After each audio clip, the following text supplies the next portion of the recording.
далелсанҷӣ аз англисӣ факт чекинг тафтиши далелҳо, санҷиши дурустии факту далелҳои изҳорот, хабар ва паёмҳо аст, ки ба таври оммавӣ паҳн карда мешаванд. далелсанҷӣ як падидаи нисбатан нав буда, амалан барои санҷишу таҳлили дақиқ ва беғаразонаи изҳороти чеҳраҳои маъруфи ҷамъиятӣ, бахусус сиёсатмадорон, аз ҷониби рӯзноманигорон, мутахассисони соҳаи иртиботот ё созмонҳои мустақил анҷом дода мешавад.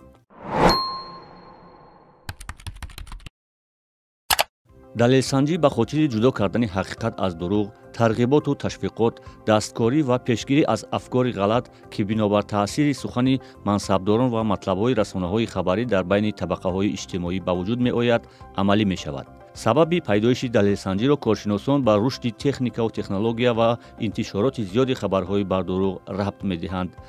аз сӯи дигар, аз сиёсатмадорон то бозоршиносон, аз гурӯҳҳои ташвиқотӣ то брендҳо, ҳар касе ки мехоҳад дигаронро бовар кунонад, барои таҳриф, муболиға ва печида кардани далелҳо ҳавасманд ҳастанд ва ин омил низ сабабҳои рушди далелсанҷӣ шудааст.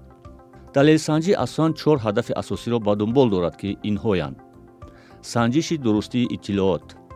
далелсанҷӣ барои муайян кардани дурустӣ ва боэътимодии иттилоот кӯмак мекунад ва имкон медиҳад, ки изҳорот, далелҳо ва оморҳо пеш аз интишор ё ҳангоми истифода аз ҷониби рӯзноманигорон ё созмонҳои дигар ислоҳ ё рад карда шаванд. мубориза бо дурӯғпароканӣ ва хабарҳои ҷаълӣ. далелсанҷӣ барои муайян ва ошкор кардани иттилооти ҷаълӣ, нодурусту фиребанда кӯмак мекунад ва дар мубориза бо тақаллуб ва фиреб нақши муҳим мебозад. пуштибонӣ аз рӯзноманигорӣ. далелсанҷӣ омили муҳими рӯзноманигории босифат аст. он ба рӯзноманигорон дар тафтиши далелҳо, тасдиқи иттилоот, пешниҳоди матлабҳои дақиқ ва боэътимод дар кори худ кӯмак мекунад. далелсанҷӣ ба тақвияти эътимод нисбати васоити ахбори омма ва иттилоотонии бештари мардум мусоидат мекунад. кӯмак ба қабули қарорҳои огоҳона. далелсанҷӣ дар фазои иттилоотии имрӯза, ки маълумоти бардурӯғ ва хабарҳои ҷаълӣ ба як мушкили густурда ва доманадор табдил шудааст, нақши ҳалкунанда дорад. он ба одамон дар қабули қарорҳои огоҳонатар дар асоси иттилооти дурусту воқеӣ кӯмак карда, эътимодро ба иттилоот ва рӯзноманигории босифат тақвият мебахшад. дар фактчекинг, санҷиши далелҳо ҳамчунин пас аз изҳорот, ки он аҳамияти ҷамъиятӣ пайдо мекунад, сурат мегирад. ин шакли санҷиши далелҳо сиёсатмадорон ва дигар шахсиятҳои ҷамъиятиро маҷбур мекунад барои дурустии изҳороти хеш масъулият эҳсос кунанд. шахсони тафтишгари далелҳо манбаъҳои аввал ва эътимодбахшро ҷустуҷӯ мекунанд, то изҳороти ба ҷомеа манзуршударо тасдиқ ё рад намоянд. амалан тафтиши фактҳо қабл аз ҳама ба таблиғоти сиёсӣ, сухангӯии пеш аз интихоботӣ ва манифестҳои ҳизбӣ тамаркуз мешавад. аз ин рӯ далелсанҷӣ санҷиши дурусти факту далелҳои изҳорот, хабар ва паёмҳо аст, ки ба таври оммавӣ паҳн карда мешаванд ва он як падидаи нисбатан нав буда, амалан дар оғози қарни 21 рӯи кор омадааст. далелсанҷ барои санҷиши дурусти изҳорот танҳо аз маълумоти манбаъҳои боз, яъне расмӣ истифода бурда метавонад. тибқи меъёрҳои далелсанҷӣ, истифодаи манобеи пӯшида ва номаълум ҷоиз нест. чунин шакли изҳоротҳо бино ба надоштани асоси фактологии дақиқ объекти далелсанҷӣ шуда наметавонанд. фарзия, пешгӯӣ, тахмин, андеша, фикр. хулоса дар далелсанҷӣ ҷузъиёти бисёр муҳим аст, зеро он маҳз ҷанббасти натиҷаи таҳлилу ташхис ва санҷиши далел аст, ки ба истифода аз абзорҳои мухталиф ва хос ба таври назаррас сурат мегирад. маҳз тариқи хулоса хонанда ба асли масъала сарфаҳм меравад. яъне далелсанҷ бо овардани далелҳои конкретӣ дар ҷараёни санҷиши худ исбот мекунад, ки то куҷо факти мавриди санҷиш ба ҳақиқати маълумоти манбаъҳои бозу озод созгор аст. ба ин васила далелсанҷ ба таври фишурда натиҷаи санҷиши худро дар хулоса баён мекунад. ҳукмнома ё баҳогузорӣ низ қисмати таркибӣ ва хеле арзишманди далелсанҷӣ ба ҳисоб меравад. дар таҷрибаи ҷаҳонии далелсанҷӣ аз 3 то 10 гузинаи баҳогузориҳо мавҷуд буда, меъёрҳои ҳар як ҳукмнома хеле мушаххас ва дақиқ шудаанд. масалан, дар таҷрибаи далелсанҷии Чехия маъмулан аз 4 навъи баҳогузорӣ кор мегиранд.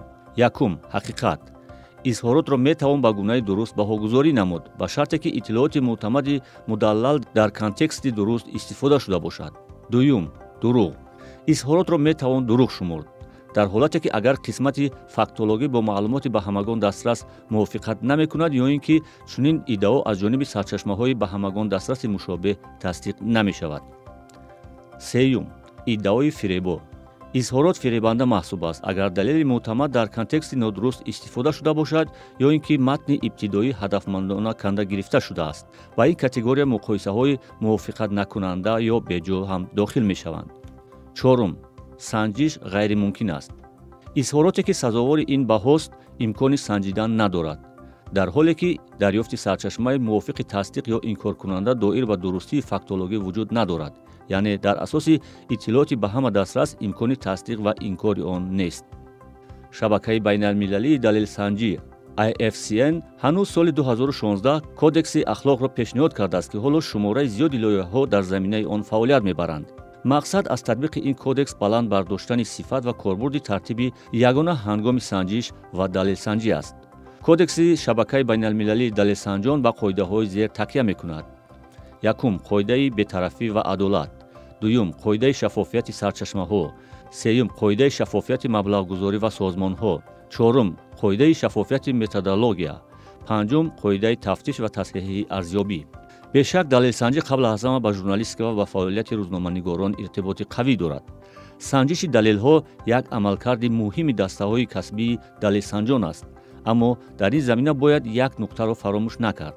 аз зовияи саводи расонаӣ ҳар як нафар далелсанҷ бояд бошад, яъне далелсанҷӣ дар замири одамон тафаккури интиқодиро бедор карда онҳоро ба андеша дар бораи иттилоот водор намояд, на ин ки одамон ба таври худкор ҳар гуна иттилоотро қабул ва ҳазм кунанд.